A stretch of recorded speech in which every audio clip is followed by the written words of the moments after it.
Things are heating up as GM Patrik Allvin speaks out on the impending and inevitable Brock Boeser extension, along with some critical comments you don't want to miss. But first, Rick Tocchet speaks on his expectations and relationship with superstar Elias Pettersson. We're going to be breaking down all of that in this episode of Canucks Digest, but first make sure to hit that subscribe button and click the bell icon so you don't miss any updates surrounding the Canucks as we head into training camp and into the preseason. And with that, let's hop into the first topic of the day, which is Tocchet on relationship with Petey. And in an interview with Ian McIntyre of Sportsnet, Rick Tocchet spoke on his expectations of Pettersson. Whether it's my expectation or relationship with Petey, he's going to be a driving force for the way we do things. I need him right there with me. I expect in pressure games and stuff like that. He's going to be there for the team and for his teammates and for himself. I expect that because I've seen it. And the thing I really like in that quote is not only for his teammates, but also for himself. People have been saying that he's just doesn't have it. He's got like the yips or just has been playing through an injury. There's been a whole bunch of rumors of things that have been said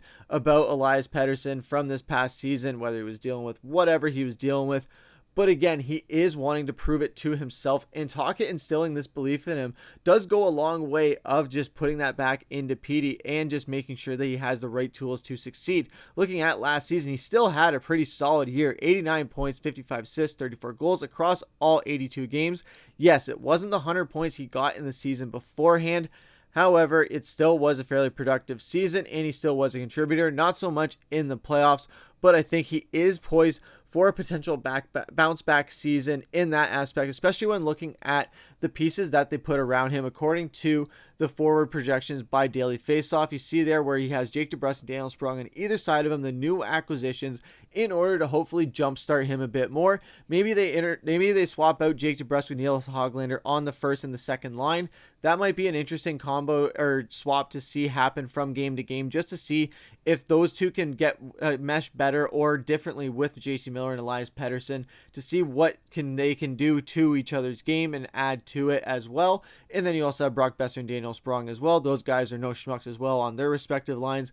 Those guys are going to be solid, and I think they'll each benefit from playing with DeBrusk or Höglander because they're such versatile players and can play in a bit of different ways and make sure that they are creating opportunities. But the biggest thing is for them to create opportunities for Elias Pettersson so that he can get back to that 100-point season that we want so badly for him. And Tocchet did go on in the interview saying 2 weeks ago when he was in Sweden, we talked for about a half an hour. I felt like it felt like a very vibrant guy. We talked about hockey, but we talked about a lot of things. He seemed really upbeat. He's got a lot of good things happening in his life. He just sounded excited. Last year when I talked to him, he was very subdued. We're all different people. Like Petey is not a guy that's going to scream and yell, but he's a pretty witty guy. He's got a good personality, and a lot of players love him. He's a fun guy, and I felt that on the phone. I think he sounds excited about coming into this year, and that's a lot different of what we were hearing or what we've seen from Petey compared to last season, whether it was the end of year media availability or the press conference he had where he just faced the music and he looked like he just took his dog out to pasture. And that was kind of the look that was on his face throughout the entire rest of the season after that interview where he had to face the music. But props to him for sticking it out there and facing those tough questions, falling on the sword, and just really just facing the music. As like I just said, it was very nice to see him just step up to the plate like that. And now it's time for him to step up to the ice and just make things happen on the ice again and put all that noise from last season aside. Let us know what you guys think down below. Do you think Petey is poised for another 100-point season? Do you think he gets back to that form? Do you think it's because of the additions of Jake DeBrusk and Daniel Sprong, or do you think eventually Höglander will be the one to jumpstart him? Let us know what you guys think down in the comments down below. But that's going to take us into our second topic today, which is our biggest topic, which is Allvin speaks out on Boeser extension. And we see here in an interview with Thomas Drance of The Athletic that Patrik Allvin, speaking on the Boeser extension, I want to see the consistency. I want to see the hunger from every single player, including Brock, to come in here and keep raising the bar. And when the time is right, I feel that I have a good relationship with Brock and with his agent, Ben Hankinson, so we'll talk. Eventually it's going to happen. This is not a concern heading into this season necessarily, especially when you look at his contract right now. Yes, it is a big cap hit, $6.65 million, and heading into the final year of a 3-year deal. So they will have to decide whether they want to lock him down to a long-term deal so that you can make sure that he finishes his career or goes into the later parts of his career in Vancouver. But after that, there is a lot of cap residuals that you're going to have to deal with, or just picking up the pieces of that. He's going to be an expensive one to bring back, but I think he's one of these valuable assets that Vancouver cannot afford to lose. I cannot stress that enough, where this guy is one of our golden gooses. Yes, or one of our golden geese, I should say, pardon that. But he is one of our top guys, undoubtedly so. He is our top goal scorer. But Patrik Allvin did have some things to say about that, saying, I told him he could have scored 50 goals, but I felt he took his foot off the gas when he scored 30. We want to see him pushing through. And yes, he did have that injury, but that was in the postseason. And when you look at his stats, he still had 40 goals, so he was 10 off from that mark, 33 assists, 73 points. He still was the top goal scorer on the team. So he was, and those goals that he was scoring, they were huge clutch goals. They were the biggest one, some of the biggest ones of the season, like in Nashville when he put the team on his back, scored that hat trick. We've talked about it many times before. It's going to be one of those games and one of those legacy games for Brock Boeser that people are going to be talking about for years to come. That is the game where you can almost see the poster where he's just carrying the Vancouver Canucks to victory, holding that flag. That was such an amazing game to watch, and it goes to show the other clutch goals that he scored leading up to that point last season. He was big. But if you look at the numbers, Patrik Allvin does kind of have a point. October, very productive, where he had 6 goals. Then you go to November, where he had 11 goals. Again, very, very productive.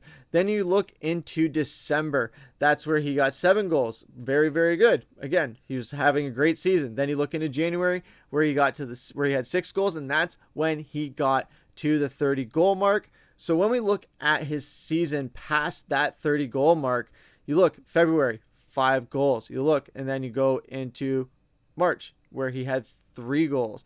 Then you look into April, he had 2 goals. Then you look into the postseason, where he did pick it up and had those 7 goals. Yes, he did have a few games where he was absent, and most of them did come in the, over half of them did come in that first round against Nashville. But he did contribute in the Edmonton series in some key games and some key moments right there. But again, this is something where he was dealing with a blood clot injury later on in the series. But again, he still played a full season and had a solid, one of the best seasons of his career. And I think he has a very good chance at getting back to that and getting back even better than ever, especially coming into this season where, like Petey, he wants to put away the noise from last season with the injury. He wants to move on from it. Yes, there's going to be travel restrictions for him as far as when the team is on the road. Those are going to be interesting things for him to have to deal with as the season rolls on. But this is a guy who's dealt with so much adversity since being in the NHL and being in Vancouver. He stayed with Vancouver through his entire career. He has stayed through Vancouver in the city through thick and thin with his own personal issues and as the team struggled as well. So there isn't really too much where there's been a lot of reports saying that Brock Boeser could potentially stay in Vancouver for even less than he's getting paid right now by the end of this season. But if he does have a 50-goal season, might be a little bit harder for him to stay on that hometown discount.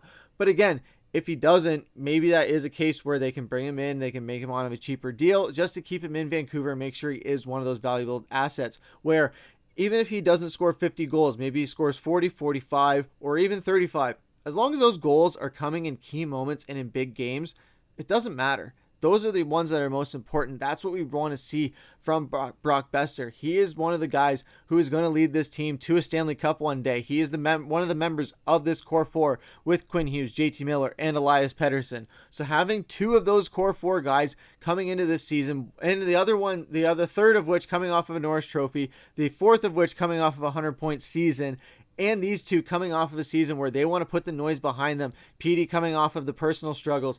Boeser coming off of the injury. The storylines are set for this season to be a complete gong show, and we can't wait to see it unfold. Would love to hear what you guys think. What do you guys think about the Brock Boeser thing? How much are you going to pay him, or would you pay him to stay in Vancouver? Love to hear what you guys think down below. But that's going to take us into our third topic of the day, which is everyone's favorite topic, and that is comment of the day. We see here in a comment from Hook Street saying, thoughts on maybe a Ratu trade? I wish we could have given Calgary Atu and then Hunter Brucewicz. I wonder if that was an option. I personally wouldn't give up on Ratu yet, especially when seeing how he performed at the Young Stars Classic and how he has continued to develop in this Vancouver system. I think he is someone that is going to be a star one day for the Vancouver Canucks. But, or maybe if they are going to trade him one day, he hasn't fully reached his trade potential or the best that he can be, so they could get more for him in return. But that's going to be an interesting storyline to follow for the future. But that's going to do it for this episode of Canucks Digest. Would love to hear what you guys have to say down below. Leave a comment, like, subscribe, share with your friends. That's going to do it for today. I've been your host, Griffin. Take care.